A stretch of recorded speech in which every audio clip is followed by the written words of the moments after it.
सेवा पहले से करते हैं। संघ स्थापना के समय से ही, और संघ के मूल में डॉक्टर हेडगेवार स्वयं है, बीज रूप है, तो उनके जीवन में उसके पहले से ही जहां जहां समाज में कोई आवश्यकता है, अभाव की पूर्ति करने की बात है, वहां वहां दौड़कर अपनी शक्ति लगाना ये था ही। और इसलिए जगह जगह संघ के स्वयंसेवक अपनी शक्ति बुद्धि अनुसार सेवा कर रहे थे। डॉक्टर हेडगेवार की जन्म शताब्दी के समय ऐसा सोचा गया कि देश भर में इतना सारा काम हो रहा है तो उसको एक व्यवस्था में लाएं और उसके आधार पर उस कार्य का और विस्तार करें। तब से संघ में और सेवा विभाग के कार्य का प्रारंभ हुआ। कुछ वर्ष पश्चात औपचारिक सेवा विभाग भी बन गया। तो उसके द्वारा संघ की शाखाओं में आने वाले स्वयंसेवकों में सेवा की मानसिकता को जागरूक करना होती सब में है, सोई रहती है, उसको जगाना पड़ता है। सब लोग उत्साह में काम करने के लिए आते हैं, लेकिन उत्साह के कारण दृष्टि थोड़ी एक लक्ष्य बन जाती है, उनका ध्यान बटोरना। भाई जैसे देश की सुरक्षा एक विषय है, वैसे देशवासियों की सेवा भी दूसरा विषय है, उसकी आवश्यकता है। ये सारे काम वो सेवा विभाग करता है। और फिर संघ के स्वयंसेवक जो सेवा करते हैं उसका कुछ स्वरूप बनता है, तो उसके न्यास संस्था ये सब बन जाता है। एक ऐसी सेवा की एक बड़ी सृष्टि संघ के स्वयंसेवकों की खड़ी हुई है। और ये भी नहीं है कि देश में सेवा करने वाले पहले संघ के स्वयंसेवक हैं।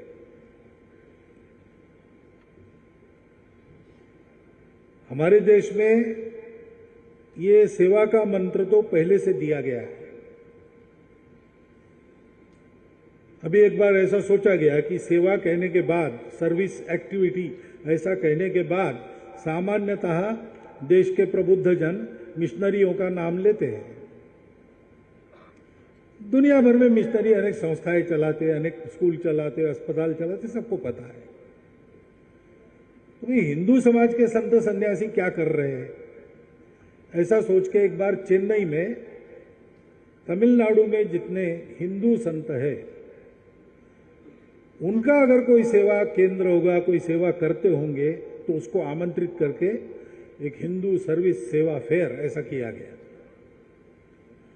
तो ध्यान में आया कि दक्षिण के 4 प्रांतों में, यानी राज्य के नाते अलग है, लेकिन कर्नाटक, कन्नड़ भाषी प्रांत, तेलुगु भाषी प्रांत, मलयालम भाषी और तमिल भाषी, केवल आध्यात्मिक क्षेत्र के हमारे आचार्य, मुनि, सन्यासी, भिक्षु सब मिला के जो सेवा करते हैं वो मिशनरियों की सेवा से कई गुना ज्यादा है।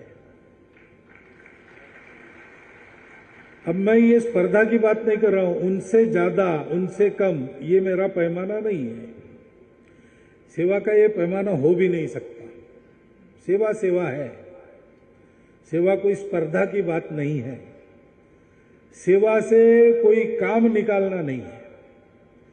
सेवा ये मनुष्य के मनुष्यत्व की स्वाभाविक अभिव्यक्ति है।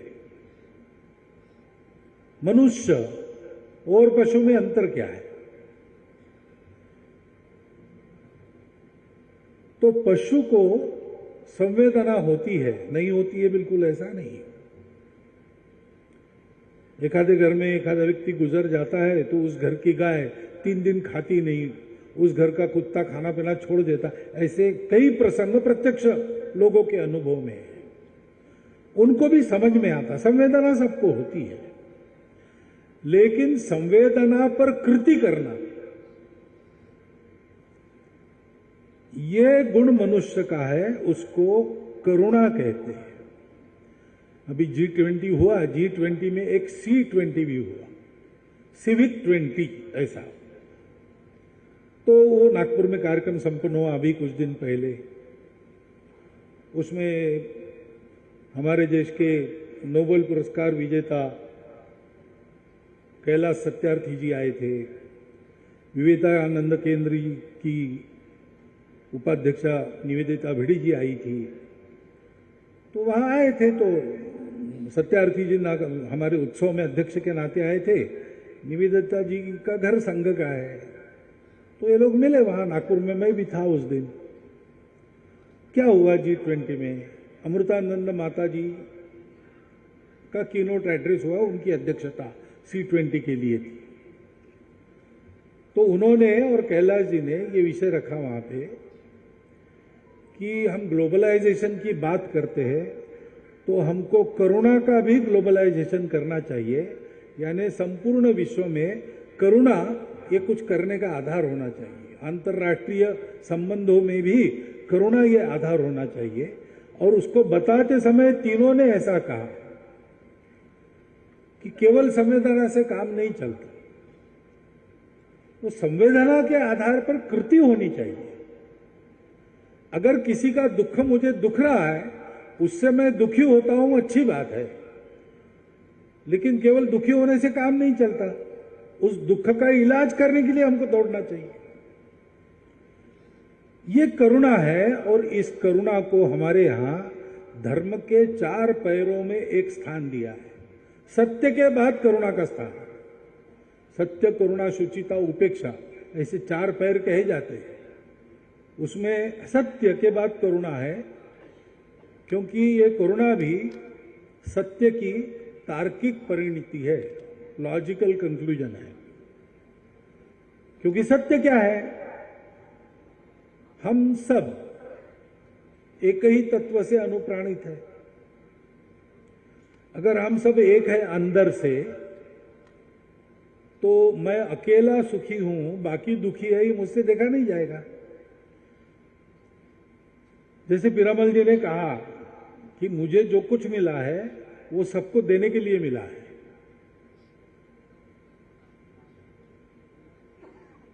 तेन त्यक्तेन भुंजिथा, ऐसा जो कहा है, ईशावास्यमिदं सर्वम यत्किंचम जगत्याम जगत तेन त्यक्तेन भुंजिथा। मेरे पास जो है वो सबके लिए देकर जो बचता है उसमें मैं मेरा चलाऊं,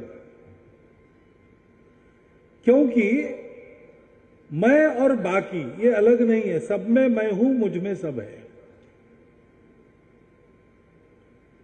सेवा जैसे मनुष्यता की स्वाभाविक अनुभूति है, वैसे सेवा इस सत्य की प्रत्यक्ष अनुभूति है। इस भाव से सेवा होनी चाहिए। इस भाव से जब सेवा होती है तो हमारे देश में वो समरसता का साधन होता है, होना चाहिए। इतने सारी सेवा संघ के स्वयंसेवक कर रहे हैं, किसके लिए कर रहे हैं? तो हमारे देश में सब लोग मिलकर हमारा राष्ट्र है, समाज है। हम सब लोग समाज के अंग है, हम सब मिलकर समाज है। एक नहीं है तो हम अधूरे हो जाएंगे, और सब एक दूसरे के साथ है तब हम पूर्ण बन जाएंगे। लेकिन दुर्भाग्य से यह परिस्थिति आई है। कारण क्या है कि वही चिकित्सा करने वाले करें, लेकिन हमको परिस्थिति नहीं चाहिए, हमको ये विषमता नहीं चाहिए। हम सब एक राष्ट्र पुरुष के अंग होने के नाते अपने अपने स्थान पर अपना अपना काम करते होंगे। काम के अनुसार रूप रंग निराला होता होगा जैसे शरीर के अंगों का होता है, लेकिन हम सब में एक ही प्राण है। और ये पता चलना चाहिए, अगर पैरों में सुई चुभी तो जैसे शरीर के सारे अंग उस क्षण में केवल जहां सुई चुभी है उसी का विचार करते हैं। उस समय दूसरी बात ध्यान में नहीं आती है, तुरंत आके उधर जाती है।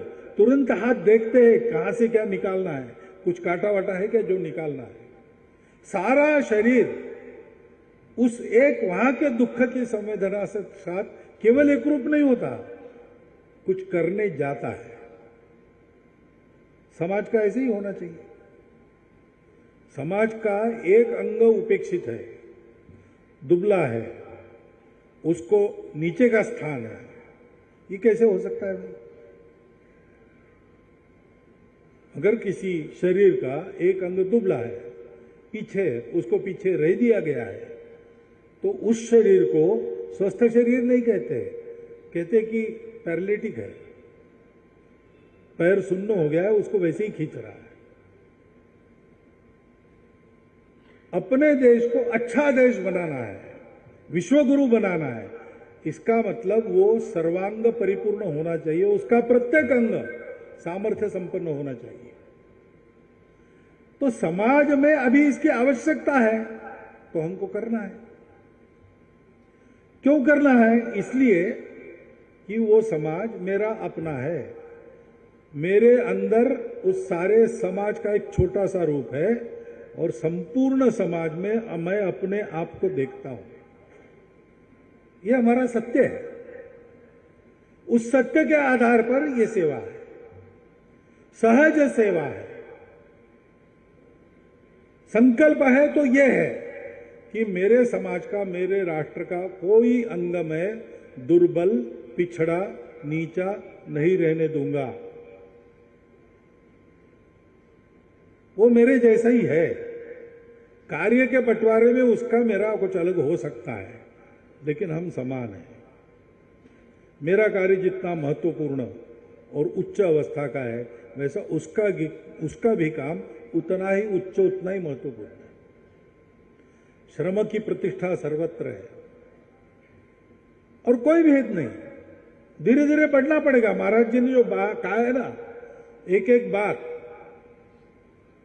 बहुत स्पष्ट कही है उन्होंने। आपको क्या लगा मुझे पता नहीं, तालियां तो आप बजा रहे थे, लेकिन जो कहा है वो एक एक बात सत्य है, और उसका विचार करके उसके अनुसार ही आज ना कल हमको चलना ही पड़ेगा। हम प्रयास कर रहे हैं आज ही वो हो जाए, क्योंकि वही सब स्वस्थ समाज का लक्ष्य है। सेवा स्वस्थ समाज को बनाती है, लेकिन स्वस्थ समाज को बनाने के लिए वो पहले हमको स्वस्थ करती है। सेवा करते हैं तो लगता है हम कुछ कर रहे हैं, किसी का भला होते हुए देखता है तो मन में थोड़ा सा तो आता ही है, मैंने किया तो देखो कितना अच्छा हो गया। अच्छा हो गया ये तो ठीक ही है, होना भी चाहिए, उसका आनंद भी है। मैंने किया इसका विशेष आनंद रहता है। मैंने भी किया, थोड़ा सा अहंकार आ जाता है। लेकिन जब सेवा करते रहते हैं ना, तो ऐसी अनुभूति देता है, जिसकी सेवा करते वही देता है, कि हमारा वो अहंकार चूर चूर हो जाता है। एक छात्रावास चल रहा है, वनवासी लोगों का छात्रावास। वहां पर एक जंगल में, गांव में रहने वाला एक वनवासी बालक आ गया।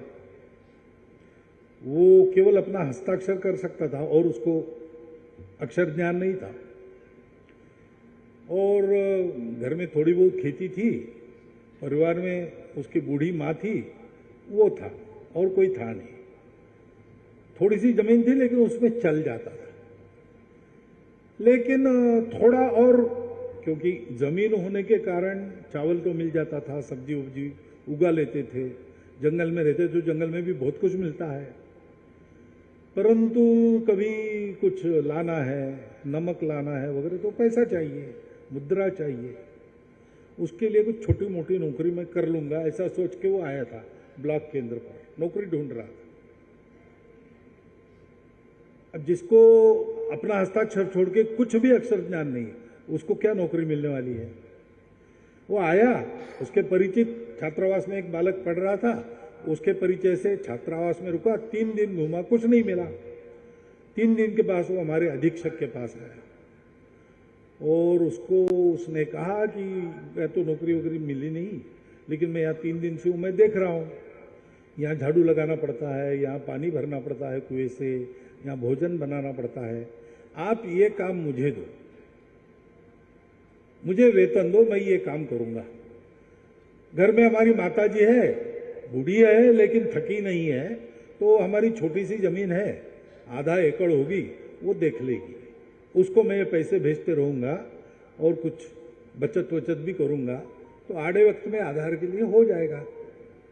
तो हमारे छात्रावास अधीक्षक ने कहा कि देखो भाई, हम भी लोगों से मांगकर सेवा करने वाले लोग हैं, तो हमको देने के लिए हमारे पास ज़्यादा नहीं। तुमको तो कोई नौकरी छोटी भी मिल जाए, 100-200 रुपया कुछ महीना ऐसे मिल जाए, हम यहाँ 30 रुपये से ज़्यादा दे नहीं सकते। तो उसने कहा कि इससे ज़्यादा नौकरी मुझे मिल भी नहीं सकती, तो आप वही दे दो मुझे, ऐसा करो 4 महीने का एक साथ दो। और वो रह गया। तो ठीक है। बीच में एक बार हमारे विभाग प्रचारक जी आए, तो वो थे वहां 2-3 दिन, तो इसने परिचय करा लिया, पूछा कहाँ रहते हो, तो उन्होंने बताया विभाग केंद्र का नाम। तो बोले अच्छा, शहर से। आप कितने पढ़े हैं? तो तुम कितने पढ़े हो? तो उसने कहा कि मैं पढ़ा नहीं हूं। उन्होंने कहा मैं तो, अब पढ़ा नहीं है उसको क्या बताना, डिग्री भी क्या समझ में आएगी। उन्होंने कहा मैं 22वीं पढ़ा हूं, 22वीं, क्योंकि वो MCOM LLB है। तो ठीक है, 22वीं। तो बड़ा आश्चर्यचकित हो गया, 22वीं पढ़े तो आप बहुत पैसा कमाते होंगे। तो मैंने कहा पैसा नहीं कमाता, मैं यही काम करता हूँ। अच्छा, तो इस काम के कितने मिलते आप? उन्होंने कहा भाई मैं प्रचारक हूँ, पैसे वैसे लेता नहीं हूँ। तो आपका घर कैसे चलता है? तो मेरा घर नहीं है, माता पिता वगैरह है, भाई है, उनकी घर गृहस्थी। मैंने विवाह ही नहीं किया। क्यों नहीं किया? ये काम करना है इसलिए। ये काम क्यों कर रहे हैं आप बिना कुछ पैसे के? और तो कहा देखो ये अपना समाज है, उसके लिए काम करना। प्रचारक ने मुझे बताया कि ऐसा उसको बताया, तो वो सोचने लगा, तो मुझे बड़ा आनंद लगा कि कहीं ना कहीं अपने त्याग की कोई कदर है। और मैं ऐसा करता हूं तो लोग सोचते हैं मेरे जीवन को देखकर ये बहुत अच्छी बात है। ये थोड़ा सा मन में आ गया उनके। दूसरे दिन ये बालक छात्रावास अधीक्षक के पास गया और उनको कहा कि वो मेरा पैसा जो है, तो कहा देखो 2 महीने हुए, 60 रुपये अब तुम ले लो। छात्रावास अधीक्षक ने समझा उब गया, ये 30 रुपये में क्या करेगा, छोड़ना चाहता है, तो उन्होंने 60 रुपये ले लो और जाओ। कहा नहीं मैं जाने वाला नहीं हूँ, मुझे वो पैसा नहीं चाहिए। तो उसको लगा ये गुस्सा हो गया, तो मैंने पहले ही बताया था 30 रुपया देंगे महीने का, पहले ही समझाया था तुमको ये बहुत कम है, अब हमारे पास है नहीं तो क्या करेंगे। थोड़े नहीं मुझे पैसा नहीं चाहिए, मैं बिना पैसे से यहाँ रहकर यही काम करूंगा। तो ये कैसे करोगे तुम? उसने कहा तो क्या हुआ, ये 22वीं पढ़ी है और समाज का काम कुछ ये भी न करते। तो यहाँ तो मैं देख रहा हूँ मेरे ही अपने भाई मित्र यहाँ सब पढ़ रहे हैं, इतना अच्छा काम, मैं अनपढ़ हूं तो क्या, ये काम तो मैं कर सकता हूँ, इनके लिए समय दे सकता हूँ। 15 साल पूर्णकालिक रहा हूं,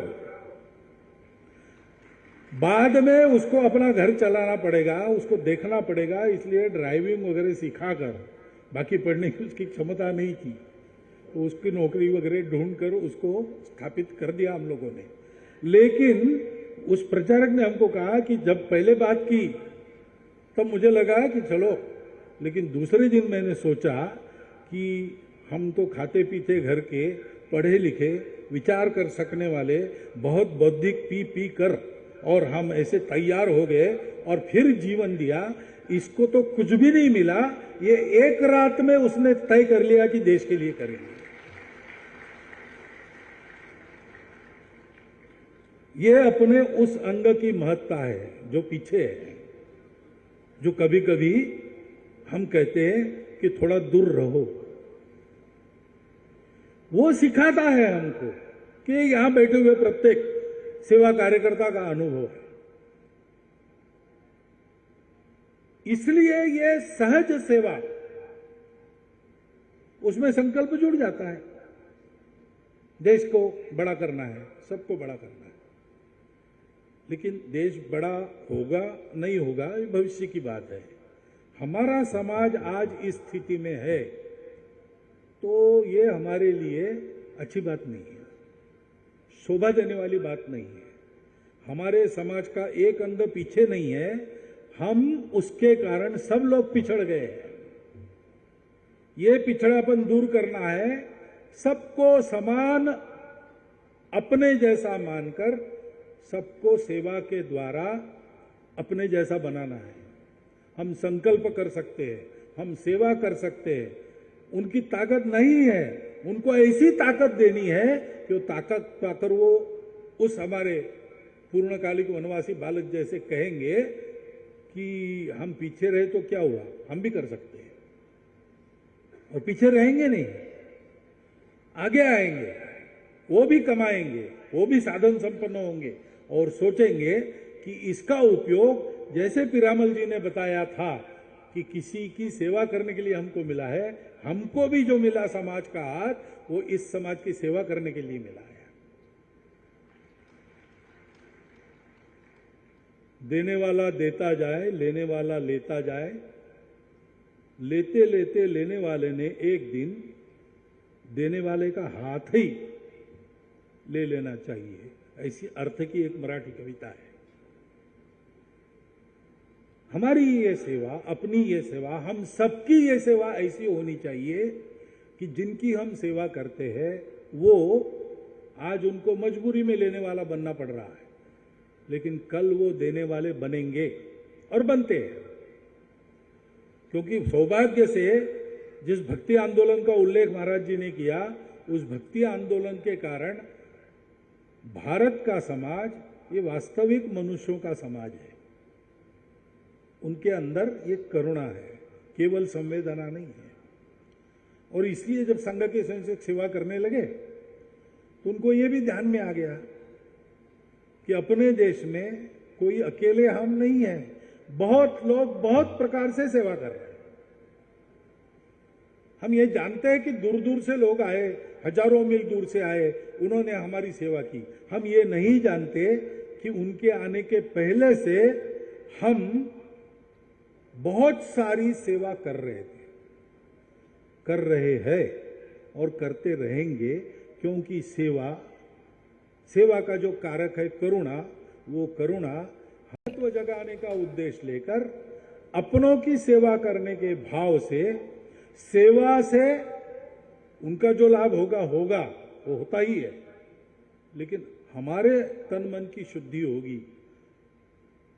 सत्य के आधार पर सेवा कर रहे करुणा से तो शुचिता प्राप्त होगी। उसके लिए ये तपश्चर्या, सेवा को भी धर्म कहा है ना, सेवा धर्मो परम गहना, उसका आचरण स्वयंसेवक कर रहे हैं। और केवल आचरण कर रहे ऐसा नहीं, इसको सर्वव्यापी बनाने का संकल्प है। अपने समाज में इसकी आवश्यकता न रहे ऐसा वो बनते तक इसको करना है और बाद में इन सेवाओं को सारी दुनिया भर में देना है।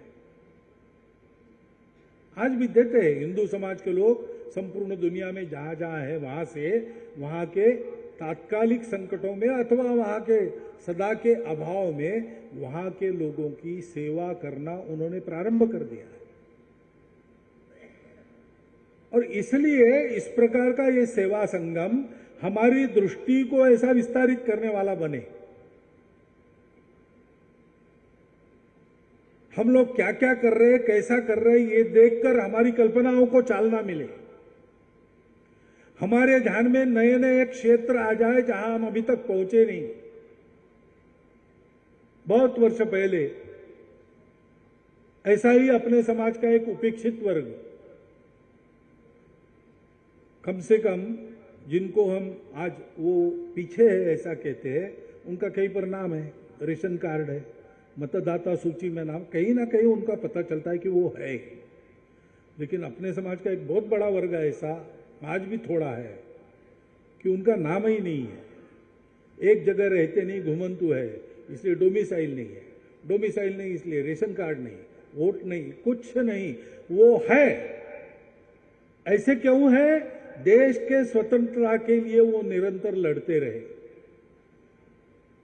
देश के समाज में अपने सांस्कृतिक आधार पर विभिन्न प्रकार की विधाओं का प्रचार प्रसार करने का कर्तव्य करने के लिए उन्होंने अपने घर छोड़ दिए, अपनी जगह छोड़ दी, एक जगह नहीं रहे। वो झुके नहीं, वो विदेशी शासकों ने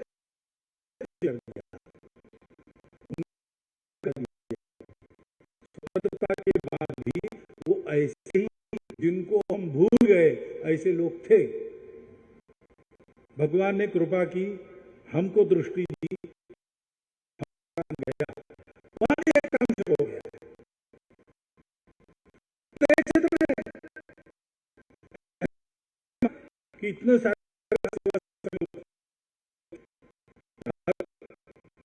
5 साल के बाद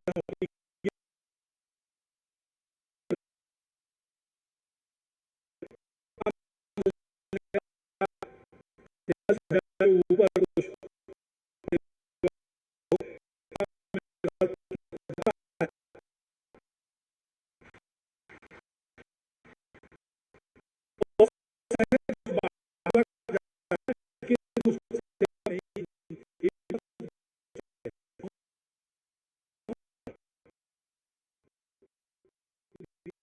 अपना देश, अपना समाज उससे बहुत बड़ा विस्तारित है।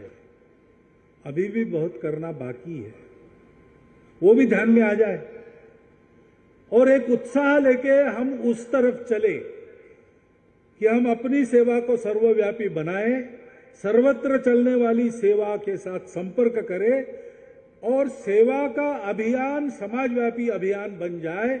एक दिशा में संपूर्ण विश्व को कुटुंब बनाने वाला भारतवर्ष, खड़ा करने वाला समाज, सर्वांग सुंदर समाज, सर्व सामर्थ्य संपन्न समाज, ये खड़ा हो और वो अपनी चुनौतियों और समस्याओं को समाप्त कर संपूर्ण विश्व को इस प्रकार का ज्ञान, इस प्रकार की भक्ति, इस प्रकार के कर्म का उदाहरण दे, जिससे विश्व ये खड़ा करने की दिशा में ये अपने देश